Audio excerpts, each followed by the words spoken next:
नगर निवासी नर नारी माता भाई बहनें, ध्यान दें, यह संदेश जो आपको सुनाया जा रहा है यह मथुरा निवासी परम संत बाबा जय गुरुदेव जी महाराज इनकी ओर से आप सभी पंथ मजहब और धर्म को मानने वाले नर नारियों के लिए। आप कृपया अपने कानों को, मन, बुद्धि और चित्त को जरा इन संदेशों के साथ लगा दें, क्योंकि इस संदेश में आपका हित, लाभ और कल्याण छुपा है। इसलिए जरा गौर से इस संदेश को आप सुने।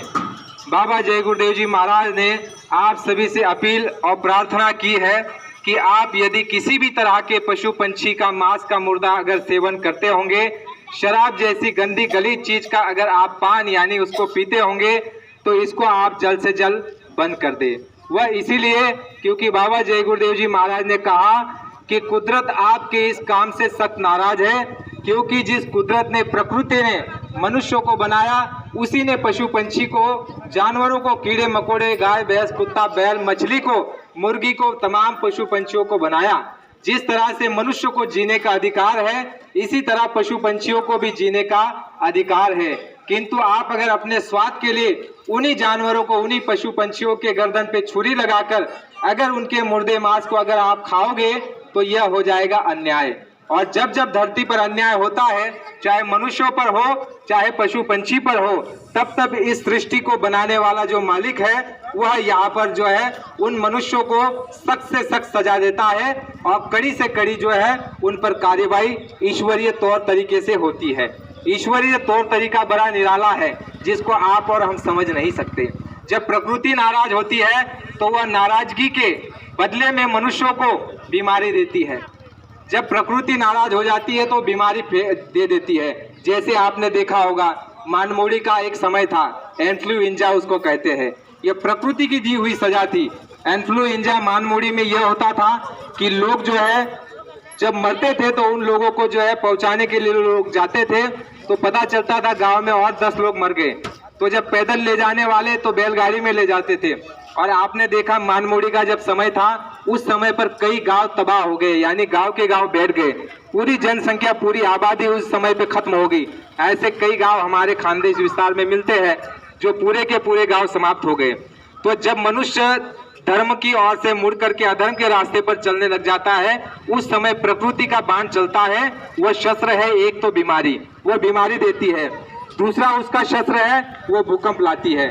जब जब अधर्म धरती पर बढ़ता है, पहले तो चेतावनी दी जाती है महात्माओं की ओर से, लेकिन उन चेतावनी को भी अगर मनुष्य अनसुनी करता है, उस पर ध्यान नहीं देता है, तो प्रकृति दूसरा बाण चलाती है। वह बाण होता है भूकंप का।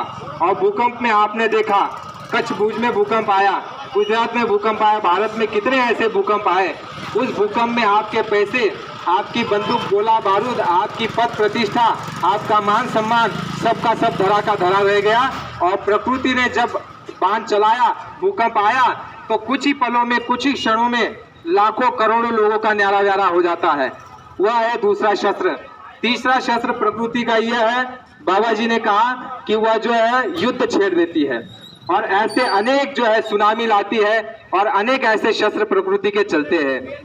इसलिए बाबा जय गुरुदेव जी महाराज आपसे निवेदन करते हैं, अपील करते हैं, दरख्वास्त करते हैं कि जिन पशु पंछियों को जीने का अधिकार दिया था, आपने उनके अधिकारों को छीन लिया और उनको मार करके अपने जीवन के स्वाद के लिए आपने उनके मुर्दे मांस को अपने पेट में डालना शुरू कर दिया। इसलिए आप जो है अपने धर्म ग्रंथों को दोबारा से पढ़िए। आपके हिंदू धर्म ग्रंथों में लिखा गया है, रामायण में लिखा गया है कि दया धर्म का मूल है, पाप मूल अभिमान, स्वामी दया न छोड़िए जब लग तन में प्राण। यानी रामायण हमको ये शिक्षा दे रही है कि हिंदू कहलाने का अधिकारी वही है जिसके हृदय में दया और करुणा है। तो जो मांस खा रहे हैं, जो बकरी को, मुर्गे को, मछली को काट रहे हैं, क्या इनके भीतर में दया है? इसका आप विचार करिए। ये विचार आपको ही करना है, हम नहीं आपको कह सकते। बाबा जी ने कहा कि लोगों को जाकर के ये बात बता दो कि आपके धर्म ग्रंथों में सब कुछ लिखा हुआ है, लेकिन आपने उसको समझने की चेष्टा और प्रयास नहीं किया।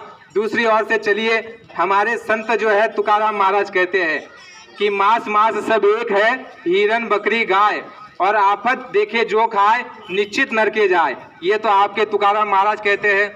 कबीर साहब की वाणी ले लीजिए। कबीर साहब कहते हैं कि तिलबर मछली खाकर कोटि गौदे दान, काशी करवट लिए मरे तो भी निश्चित नरक निदान। तो कुल मिलाकर समझने की आप प्रयास कीजिए कि आपके धर्मशास्त्रों में शाकाहार पर जोर है। आपके ऋषि मुनि, पीर पैगंबर, संत महात्मा सभी ने मनुष्यों को शाकाहारी रहने की हिदायत दी। हमारे भगवान राम शाकाहारी, हमारे भगवान कृष्ण शाकाहारी, छत्रपति शिवाजी महाराज शाकाहारी, जितने भी संत हुए शाकाहारी, हमारे जो पूर्वज थे, हमारे दादा परदादा, ये भी शाकाहारी। यह तो प्याज और लहसुन खाने के लिए भी परहेज करते थे, और हम आज लोग जो है मांस और मछली खाने लग गए और ये समझने लग गए कि ये तो समाज का चलन है। मांस मछली नहीं खाएंगे तो समाज में ऊंचे आदमी नहीं कहलाओगे। ये गलतफहमी हमारे आपके बीच में फैल गई। तो बाबा जय गुरुदेव जी महाराज त्रिकालदर्शी महात्मा है, भूत भविष्य वर्तमान को जानते हैं, इसलिए आपको आगाह कर रहे हैं। महात्माओं का काम होता है आगाह करना, चलना न चलना वो आपके हाथ में है। तो बाबा जय गुरुदेव जी महाराज ने 1993 में कहा था, जो आपने कोरोना बीमारी देखी, इसकी भविष्यवाणी बहुत पहले कर दी थी। तो ये बीमारियां क्यों आती है वो तो आप पहले समझ लीजिए कि ये प्रकृति का बाण होता है।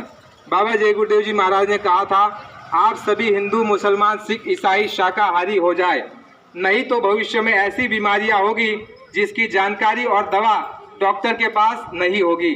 शराब आदि नशीली वस्तुओं का सेवन बंद कर दीजिए, अच्छे समाज के निर्माण में लगिए।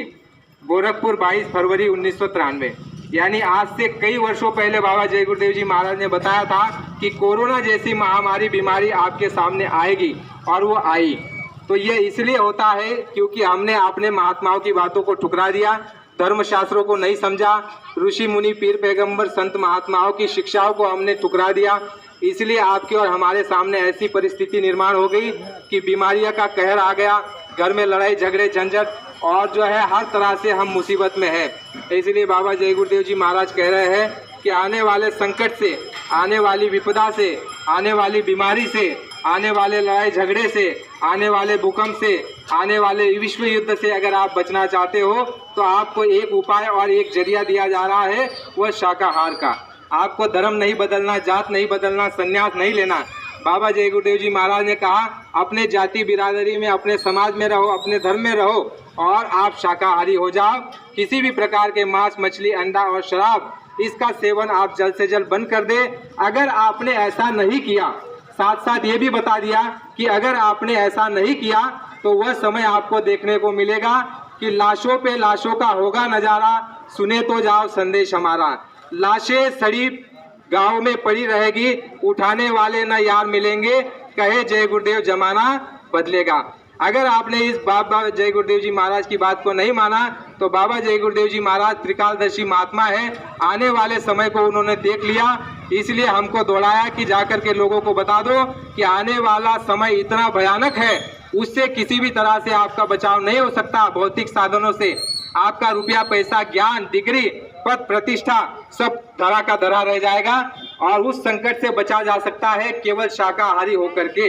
इसलिए आप सभी से अनुरोध है, आप चाहे जिस जाति धर्म पंथ को मानो उसको मानो, लेकिन सबके मूल में अहिंसा छुपा हुआ है, सबके मूल में दया छुपा हुआ है। चाहे हिंदू हो, चाहे मुसलमान हो, मुसलमान भाइयों के भी कुरान शरीफ में लिखा गया है कि रहम करो, रूहों पर रहम करो। रूह होती है यानी जीवात्मा, पशु पंछी में गाय भैंस कुत्ता बैल बकरी, मनुष्य में सब में जीवात्मा है, रूह है, यानी सब पर रहम करो। इस्लाम में ये सिखाते हैं, और रामायण ये कहती है कि दया धर्म का मूल है, और सभी धर्मों में इसी तरह से दया का बड़ा महत्व है, अहिंसा का बड़ा महत्व है। इसलिए आप सभी से प्रार्थना है, अपील है, दरखास्त है कि आप लोग शाकाहारी हो जाएं, जल्द से जल्द मांस, मछली, अंडा और शराब का परित्याग करें और अपने सच्चे धर्म यानी मनुष्य धर्म को अपनाएं और शुद्ध शाकाहारी हो जाएं। यह बाबा जय गुरुदेव जी महाराज की आप सभी से अर्जी है, और इसमें मर्जी आपकी रहेगी। जय गुरुदेव।